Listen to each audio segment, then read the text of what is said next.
This will be the pilot episode of a new series in which I summarize the lore of various villains, with neat little drawings for a nice visual aid, since a lot of this stuff doesn't happen in-game. This series will only ever cover the lore of villains and nothing else, and to start off this series, we'll start with Yogg-Saron, one of the more active old gods.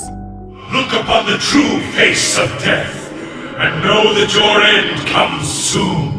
Yogg-Saron's story starts off with the Void Lords. The Void Lords wanted to corrupt Titans, but found out they couldn't. So instead, they settled on trying to corrupt Titans before they woke up. But they couldn't tell a normal planet apart from a Titan one. So they just randomly flung pieces of themselves throughout the universe to hit planets and corrupt them, with the hope that at least one of them might be a sleeping Titan. This shotgun approach was bound to work at least once, and that's all they needed. For if they succeeded one time, a void-powered Titan would be the most powerful being in existence, many times more powerful than normal Titans, and would absolutely be the end of the universe. The thought of one of these Void Titans becoming a reality is what scared Sargeras into creating the Burning Legion. And these random pieces of Void Lords thrown onto planets are what we know as the Old Gods, and also how Yogg-Saron was born. Before Yogg and the other old gods crashed into Azeroth, Azeroth was already in a constant state of chaos, with the four elemental lords fighting each other for control of the planet. But with the threat of the old gods, the four elemental lords worked together for the first time in history to try and fend off a common enemy. But they did not succeed. No matter how many of the old god minions they took out, new ones would just be born to replace them faster than they could be killed, until eventually they just got overwhelmed. After which, the old gods managed to enslave the elemental lords and turn them into their own minions. Then sometime later, Agramar, one of the Titans, found Azeroth and noticed that Azeroth was not only a Titan, but possibly the most powerful Titan to date. And despite the fact that its surface was covered by old gods, it was still uncorrupted. So Agramar went back to the other Titans and formed a plan to stop the corruption before it spread too far. Since the Titans themselves were too big to directly help the planet without accidentally killing the Titan soul, they instead built an army of metal and stone Titan Forge. And then each Titan gave a few of the Titan Forge some of their own powers, so they could lead the Titan Forge in the upcoming war with the Old Gods. The war between the Titans and the Old Gods. At the start of the war, the Titan Forge came down and just decimated the minions of the Old Gods. The Titan Forge were so efficient at killing that the Old Gods just couldn't create more than were being killed fast enough, like they did with their fight against the Elemental Lords. So instead, they called upon the Elemental Lords to fight for them. Tyr and Odin fought Ragnaros, the Fire Lord, eventually pushing him back into a volcano and containing him. Arcadis and Freya fought Therisane and trapped her in unbreakable roots. Ra, Thorm, and Hodir fought Alakir and just beat him at his own game and used wind and lightning magic to contain him in his throne. Loken and Mimiron fought Neptulon. Loken would freeze his water elementals while Mimiron created a device to imprison him. Then Ra used the Fist of Ra-Den to create the elemental planes to contain the elementals so they wouldn't just reform and come back. With the elementals taken care of, the Titan Keepers could focus on the old gods again, and mounted an attack on the strongest old god, Y'Shaarj. But it was a little too much for the Titan Keepers to handle. So Amon Thul, one of the Titans himself, ripped Y'Shaarj out of the planet, killing him, and realizing that the old gods had so infused their bodies with the planet that killing them would also kill Azeroth.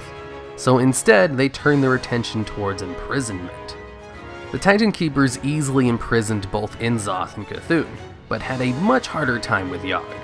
You see, Yogg-Saron had created a super minion called the Cathraxi, while the Keepers fought the other old gods. And the Cathraxi was a giant beast, far stronger than the Titan Forge, and a lot more intelligent than anything they'd created since. The Cathraxi nearly wiped out the Titan Forge before the Keeper showed up. Even the Titan Keepers had a hard time dealing with the Cathraxi. So Odin came up with the plan to have Loken use an illusion spell to trick the Cathraxi into thinking their allies were their enemies. With Yogg-Saron's men fighting each other, Odin ran in and used the confusion to diminish their numbers, with the other Titan Keepers eventually helping out. With this final push, Yogg-Saron was defeated and locked in a prison known as Old War. Yogg's story doesn't pick up again until sometime after the war with the Titans. While locked away in his prison, Yogg-Saron managed to regain some power and control to affect the physical world in subtle ways to eventually plan his escape. One of his first plans was to corrupt the Forge of Wills, a device in Ulduar used to create new Titan Forge, and Yogg wanted to afflict it with the Curse of Flesh. The Curse of Flesh would weaken the Titan Forge bodies by turning them from stone or metal into flesh. The Curse of Flesh is pretty self-explanatory.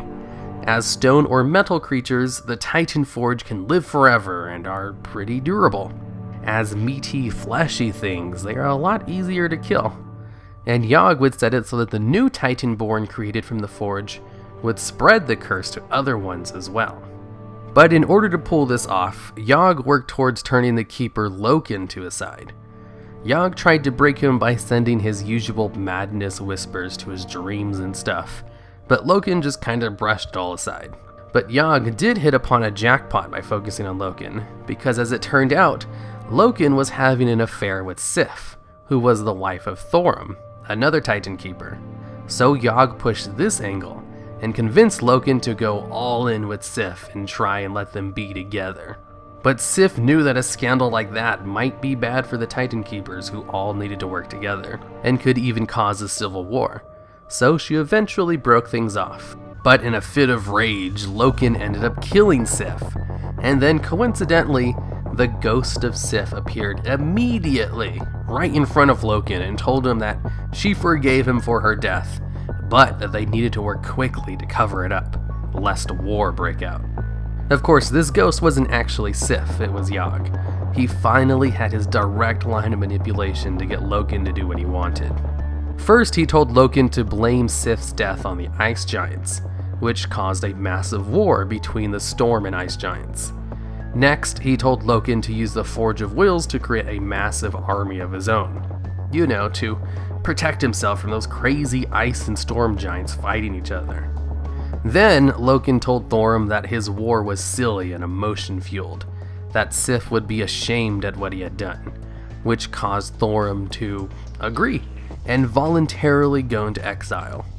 Then Loken used his new army to subdue all the remaining giants and take control.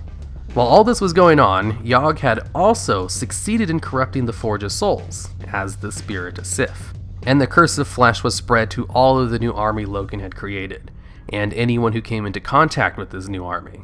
Loken eventually found out that the Sif spirit was an illusion made by Yogg-Saron, and became obsessed with covering up his mistake.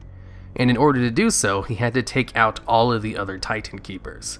First, he went after Odin by promising to free Helya from her being a Valkyrie if she could lock Odin in his Halls of Valor, which she did.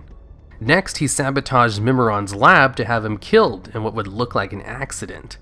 Luckily, his mechagnomes managed to save him after the accident, but Mimiron lost his mind in the process. Then Loken went after and attacked Freya, and after her defeat, Yogg pulled her into Ulduar to work on a garden to keep her busy for some reason. At the same time as his attack on Freya, Loken also sent a group to attack Hodir that consisted of fire giants to completely counter his frost giants. The remaining two Titan Keepers, Tyr and Arcadus, saw the attack on Hodir and went into hiding. Loken was then worried that Ra might come up from the south and see what happened to the other Titan Keepers. So he sent a small force of his own men down to Uldum to check up on him. Upon investigation, it turns out Ra went missing and the Titan Forge didn't know where he went. And it was this meeting with Loken's men that affected the Mogu, Tolvir, and the Anubis Saths to the Curse of Flesh.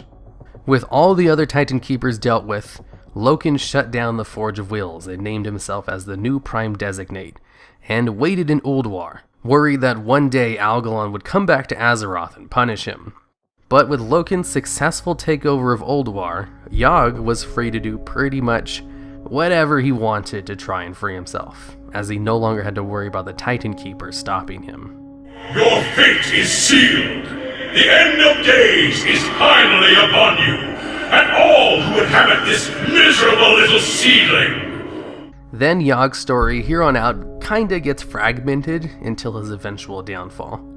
Yogg managed to corrupt the Tree of Life in Grizzly Hills, named Vordrasil, until the Night Elves found out about it and cut it down. But not before Yogg could set up a link to the Emerald Dream, which would eventually start the Emerald Nightmare fiasco. Then, like thousands and thousands of years later, Yogg finally decided to make a push to free himself from his prison. Coincidentally, at the same time that both the full might of the Horde and Alliance were in Northrend to fight the Lich King. Bands of heroes, as player characters are called in lore, managed to kill Loken and free the remaining Watchers who were trapped inside Ulduar.